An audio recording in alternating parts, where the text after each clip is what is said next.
Hey guys, welcome back to my channel, Sharquita Dudley Life Coaching here. Today we will be talking about 5 questions to purposeful living. Now, in my last video that I did, we talked about 5 reasons people don't discover their purposes. Today, I'm going to be giving you guys some tips to figure out your purpose. So, I want you guys to get a pen, get a piece of paper, jot this stuff down. It's going to be helpful if you're looking for your purpose, all right, and you're trying to find your purpose. So stay tuned. We'll be right back.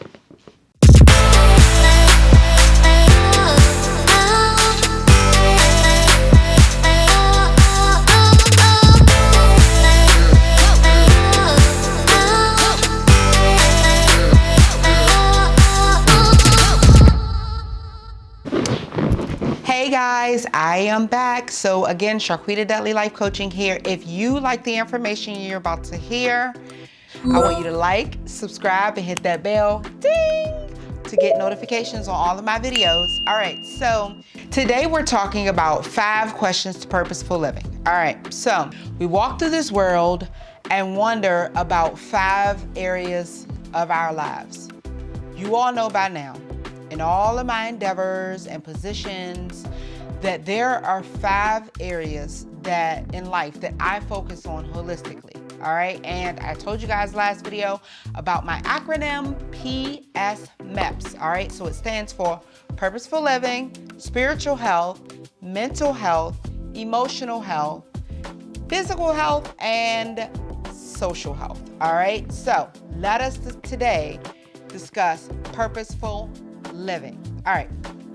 We unconsciously and consciously strive, stress, strain, and seek the answers to the following each day.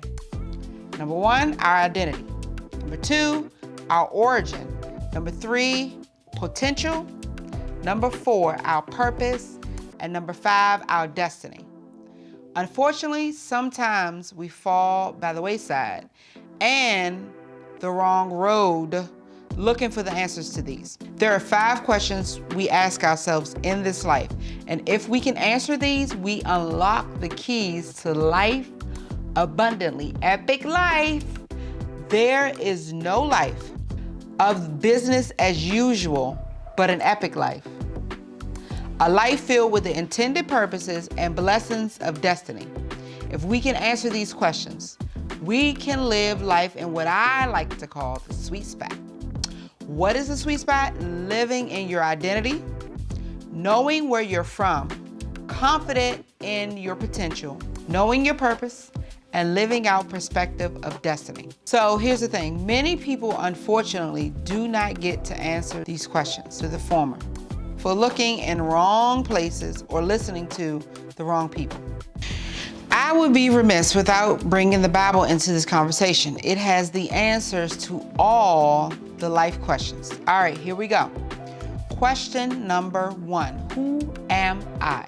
All right, this question speaks to identity. From the time we enter this world, this question is constantly being answered for us. We gather this information from media, family, friends, and the world around us. We take on labels, assignments, and trajectories that are not meant for us based on the information around us. However, there is only one who can answer this question, God. If we never get to know him, how do we really even know ourselves, right? Our identity is the perfect recipe for our looks, personalities, gifts, talents, and abilities blended with our culture, family, birthplace, and experiences. All these baked perfectly with the Holy Spirit brings forth a perfect, delightful life to golden perfection. Sounds like some fried chicken. Anyway, the key to this question is what extinguishes you from other people? What qualities make you you? Yes, everyone in your family grew up in the same house, in the same circumstances, and maybe have similar talents, but you have something or several things that make you one of a kind, unique. Look for that. Ask God to show you if you don't already know. Several scriptures tells us our identity in Christ. Remember, we come to Christ, we are new creatures. All old things have passed away. What is the old? All the items assigned to you that are not part of your original identity. What is the new? Restoration of God's original intent and identity for your life. All right, get a pen and piece of paper. I'm going to give you these scriptures for identity. Genesis 1:27, 2 Corinthians 5:17, 1 Peter 2:9, 1 Corinthians 12:27, 1 Corinthians 6:17. All right, question number 2. Where am I from? This question speaks of our origin, and it is much more than the city we were born in or our family tree, although that's a part of it. This is a question of the cloth that we're made of, right? Science alludes that we come from apes, that we've arrived from a big bang. Some believe that we present again from an afterlife reincarnated. Others think we were brought here by aliens. This question helps us to have a sense of belonging. It answers our DNA questions. Therefore, we see orphans and foster children seek out who and what had to do with their beginning. If you can find your roots, then you can get answers from the people that look and have the same DNA as you. Now, sometimes this does not happen, and people have a void in their heart and in their lives, but God is ever true to being our Father. Psalms 27:10. Reality shows, the news, and other sources have shown us that knowing and living in your origin can hinder the best version of you. You hear some people say, I do it because my grandmother did it, my father did it, etc. This could be a good or a bad thing. However, our origin is God, and His ways will never steer us wrong. Whether we accept this or not, we were made in His image and likeness, handcrafted with the ability to think, love, and live life like Him. All right, here's the scriptures for origin. Jeremiah 1:5, Proverbs 8:22-31, John 1:3, Job 33:4, and Solomon 2:23. Question number 3, what can I do? This question speaks to our potential. Now listen to this. Parents, school teachers, coaches, mentors, etc. have all shaped our perception of our potential. Hopefully you had a good experience of much motivation and encouragement in this area. It is directly tied to our self-esteem and what we can believe or what we believe we can or cannot do. There is much you have to offer for your home, community, and state, and even the world. This is the resource question. What tools, abilities, and talents do I have that others seek me out for? What do others praise me for and tell me that I'm good at?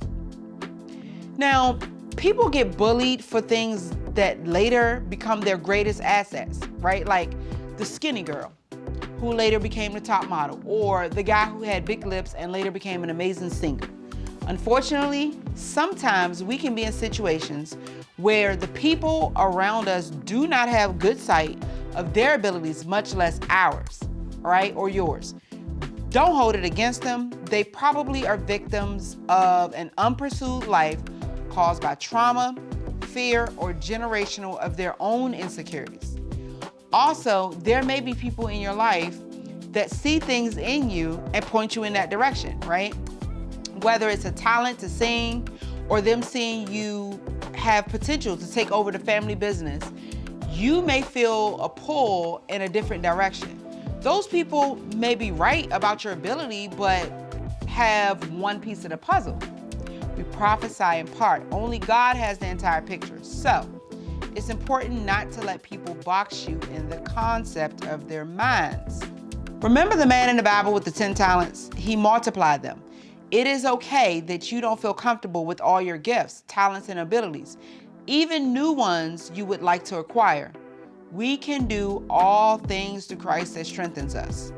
He gave us the gifts, and He can point us in the right direction to hone and foster them. All right, here's some scriptures for potential. Ephesians 3:20, Philippians 4:13, Psalm 139:13-16, Psalm 57:2, and Romans 12:12. Question number 4. Why am I here? Whew. This question is a question of purpose. And how does all that potential, my origin, my identity, play a part in why I'm here? Our world has so many issues. It is a fallen world. We have good and we have evil. We are hardwired to be the answer for something. I'm a huge basketball fan. There was a player I liked. His name was Allen Iverson. He paved the way for others. He had the best crossover you ever want to see. James Harden is hardly a comparison. Anyway, Allen Iverson's nickname in the NBA was the answer, right? He could get past the toughest defense to either give an assist or score himself. What does this have to do with purpose? You too have an answer inside you. Be a solution. Whether you are a change agent taking the shot or giving the assist, there is somebody who needs you at this very moment to be you. In fact, there is somebody waiting for you to be you. Jesus understood this all too well. He lived his life out of purpose. And when it got too hard, he cried out to God, if there is any other way than this, hey, I'm down for that. But what was his ultimate resolve?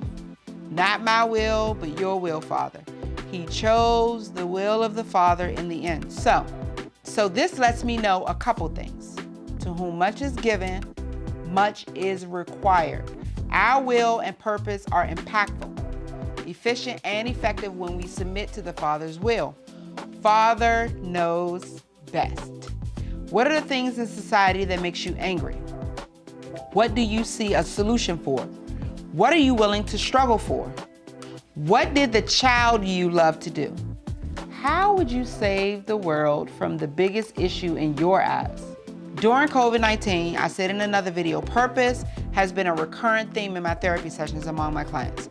They have brought up over and over how job loss of concept of life, loss of status left them feeling like purpose is in the sea drifting. However, it's been so rewarding to see their eyes light back up, finding true lasting purpose beyond title or position. Now, there are several people right now who cannot and will not get up and fulfill their destiny due to several reasons. So they end up singing their shoulda, coulda, wouldas.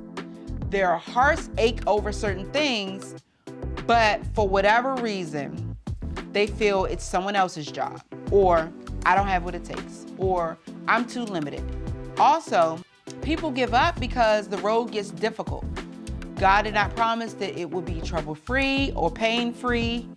He promised to be with us. Again, Jesus understood this perfectly.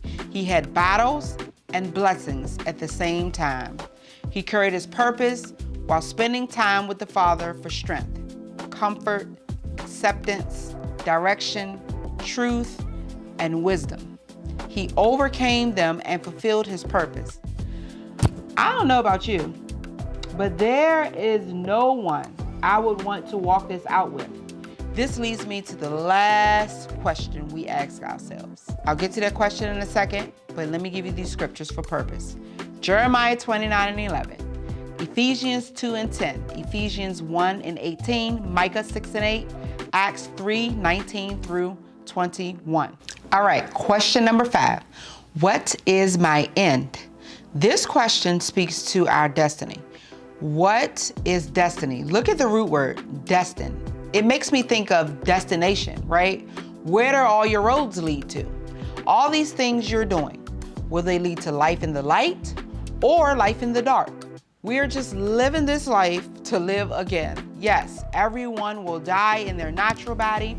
However, spiritually, we can either get a glorious new body in heaven and have love, peace, joy, and glee for eternity, or be in hell in torment for eternity with the gods that we held as our own here on earth. The Bible tells us to seek ye first the kingdom of heaven and God's righteousness, and everything else will be added to you. I'm paraphrasing. Now listen, the Bible also asks us, what profit is it for a man to gain the world, everything it has to offer, and lose his soul? Paraphrasing again. Listen, Jesus resisted the devil on the mountain when he tried to offer this. He showed us that our lives have more value than just receiving material possessions. Looking good to the eye, status, power, and prestige and pleasure to our natural bodies. If you are wondering what road you're on, the Bible also tells us the wide road leads to destruction. The narrow road leads to life. The end is not just talking about life after this life, but the life you will leave others to. What will be your legacy? Will it be lush legacy or a lame one? What will you leave in value? Love, impact, finances, experience, and such. There are some who cannot see an end. Life has been rough for you and you're barely making it day to day. I pray that the Lord visits you in dreams and visions and give you hope. There are some who live a fast life and die young.